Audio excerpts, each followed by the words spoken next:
Halo guys, izin mengenalkan diri, nama saya Arjuna Rustia Pratama. Saya dari kelas 2C, NIM saya 711191125. Nah, saya ini dari Fakultas Psikologi Unjani. Saya ingin menjelaskan tentang materi dosen saya, Bu Ina. Saya akan menjelaskan kembali apa yang telah diterangkan Bu Ina menurut penjelasan saya. Nah, sebelum saya masuk ke dalam penjelasannya, saya itu sudah membuat Q&A. Nah, jadi pertanyaan yang dari teman-teman saya jelaskan di sini. Tentunya tentang kesadaran dua ya. Nah, sebelum masuk ke videonya juga, jadi kesadaran dua itu tidur dan hipnosis gitu. Nah, pertanyaan pertama itu dari teman saya, teman PUBG saya, Bang Yufar. Nah, dia nanya, jelasin dong pengertian tidur. Nah, oke. Penjelasan tidur adalah tidur adalah kondisi yang dialami setiap orang untuk mengistirahatkan fisiknya dan otaknya. Nah, dalam tidur juga kesadaran itu menurun. Jadi dalam tidur itu kesadaran kita menurun. Lalu tidur juga termasuk dalam subconsciousness. Nah habis itu dalam tidur juga ada yang disebut dengan circadian rhythm, meliputi fisik kita dan psikologi kita, di mana memiliki sifat yang cycle. Jadi cycle itu yang berubah-ubah setiap harinya gitu. Oke, terjawab ya Bang Yufar.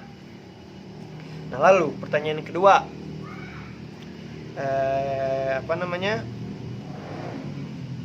ini nih dari teman saya Reza. Kalau misalnya tidur kita tidak sinkron, yang harusnya kita tidur malah kita terjaga, itu biasanya kenapa? Nah, jadi itu tentunya ya, itu tuh salah satu gangguan tidur. Nah, gangguan tidur itu juga bisa karena insomnia, terus karena tekanan dalam pikiran. Jadi teman-teman, kalau teman-teman stres, terus di otaknya terlalu banyak mikir, itu juga bisa mengganggu kualitas tidur teman-teman gitu. Jadi usahakan dimana teman-teman itu tidak memiliki beban pikiran, tidak stres. Nah, tentunya itu kita juga tidur tanpa halangan gitu, nggak terganggu. Itu juga menjadi pengganggu kualitas tidur kita. Nah, terus tadi si Raja yang nanya, yang harusnya kita tidur malah kita terjaga. Oke. Jadi ini tuh jet lag. Jadi misalnya kayak Reza itu ke Indonesia. Reza itu ke Zimbabwe. Nah, biasanya kan di Indonesia kayak jam 7 nih, jam 10 malam itu Reza udah tidur. Nah, di Zimbabwe itu masih kayak jam 6 sore. Itu kan adanya jam ini ya, ada yang perbedaan jam. Nah, itulah tadi kenapa ada juga yang disebut di dalam tidur ada biological clock kan. Nah, jadi yang harusnya terjaga malah tidur, yang harusnya tidur malah terjaga. Itu jawabannya adalah jet lag gitu. Perlu adaptasi begitu ja. Nah, lalu mana nih? Nah, ini dong, mau tahu dong. Ini pertanyaan dari teman saya Lutfi. Mau tahu dong katanya. Tahapan tidur.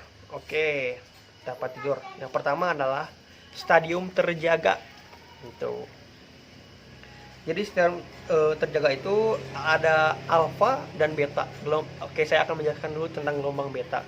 Gelombang beta itu di mana memiliki konsentrasi yang tinggi. Nah, biasanya tuh orang yang memiliki pekerjaan yang kayak harus berkonsentrasi tinggi, kayak pilot tuh. Itu harus konsentrasinya tinggi kan.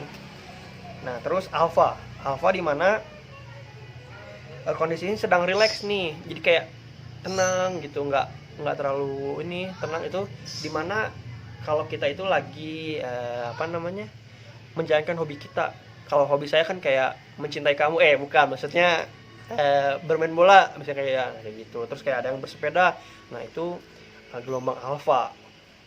Lalu yang kedua adalah stadium satu.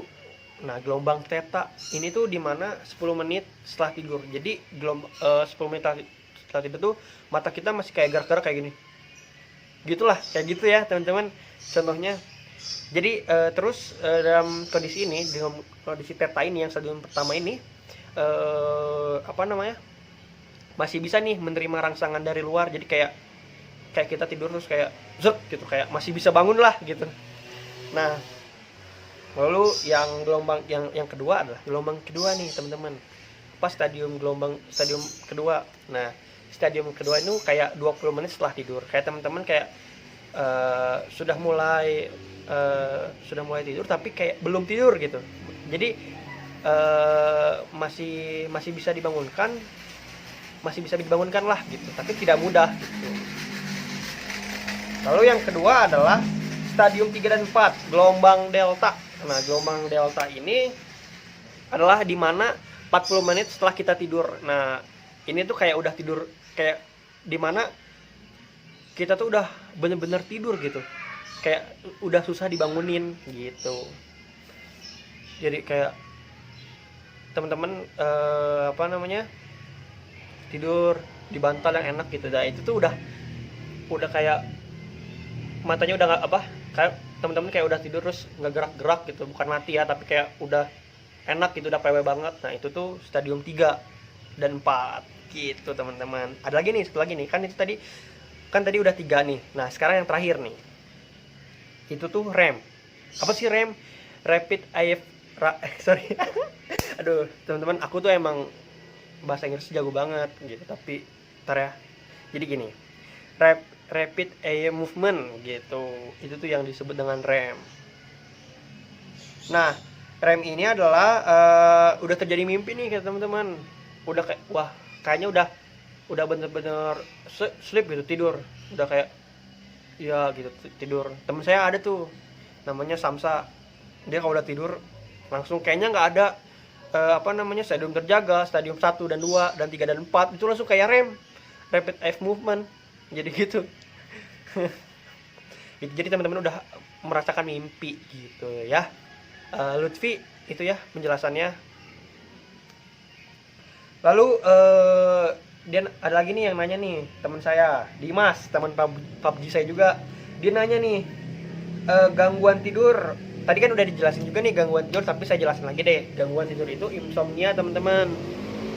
Jadi pertama insomnia, terus yang kedua stres gitu. Jadi teman-teman kayak di dalam otaknya juga kan kayak banyak banget gitu pikiran.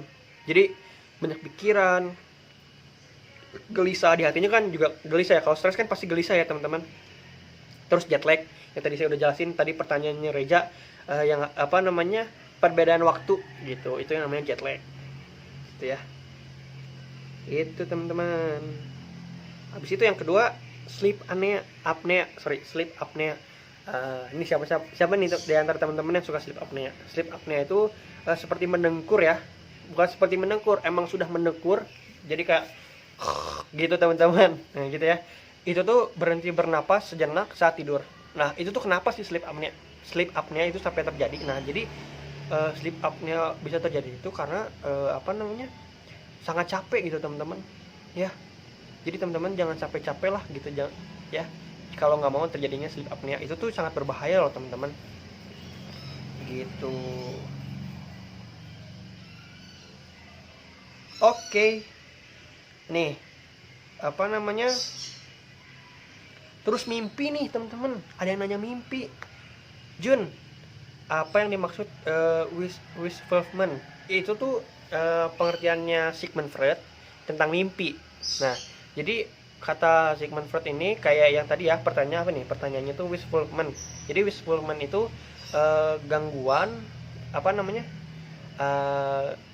pencapaian atau suatu keinginan yang belum pernah tercapai gitu, yang ingin dicapai, maka terjadilah mimpi. Kayak saya nih, saya apa ya, harapan saya kayak balikan gitu sama mantan gitu ya. Enggak, canda. kayak saya pingin apa namanya jadi pacarnya Pevita Pierce gitu. Nah itu tuh dipikirin terus sama saya, dipikirin terus. Nah bahkan terjadi mimpi tuh gitu. Itu menurut Sigmund Freud ya, menurut Sigmund Freud gitu.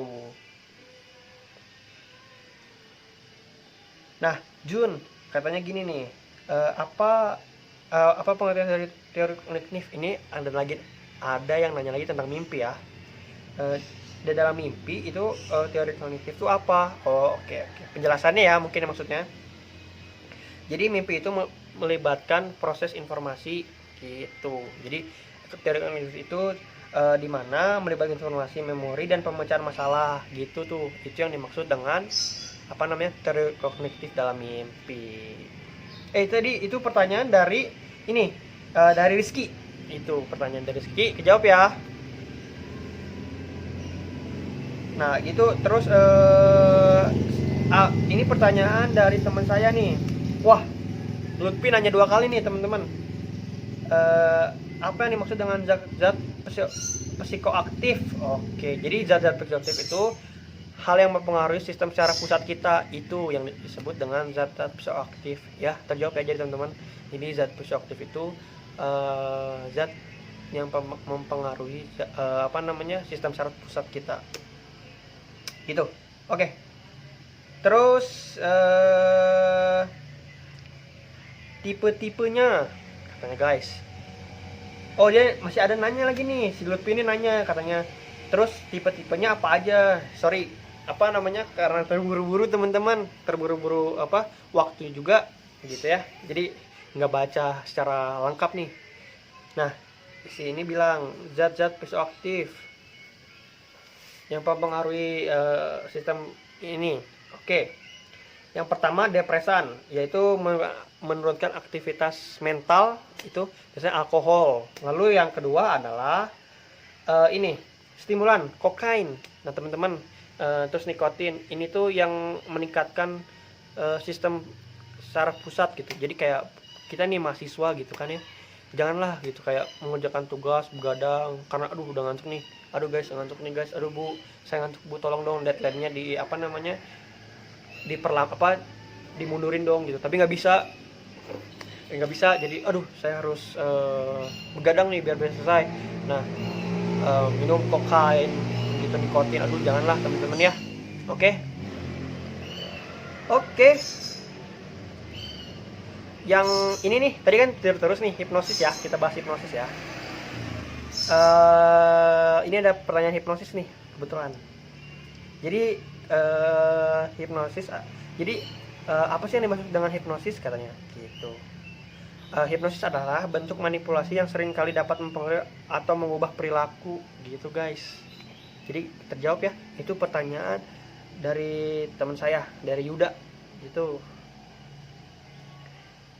Jadi gitu aja guys, teori tentang kesadaran 2 dari saya. Semoga apa namanya, semoga kesampaian gitu apa sih materi-materinya dari saya.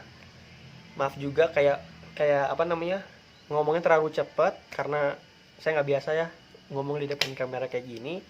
Oke guys, terima kasih. Mohon maaf bila ada kata-kata yang kurang atau materi yang kurang tersampaikan. Dari saya segitu. Oke, terima kasih teman-teman.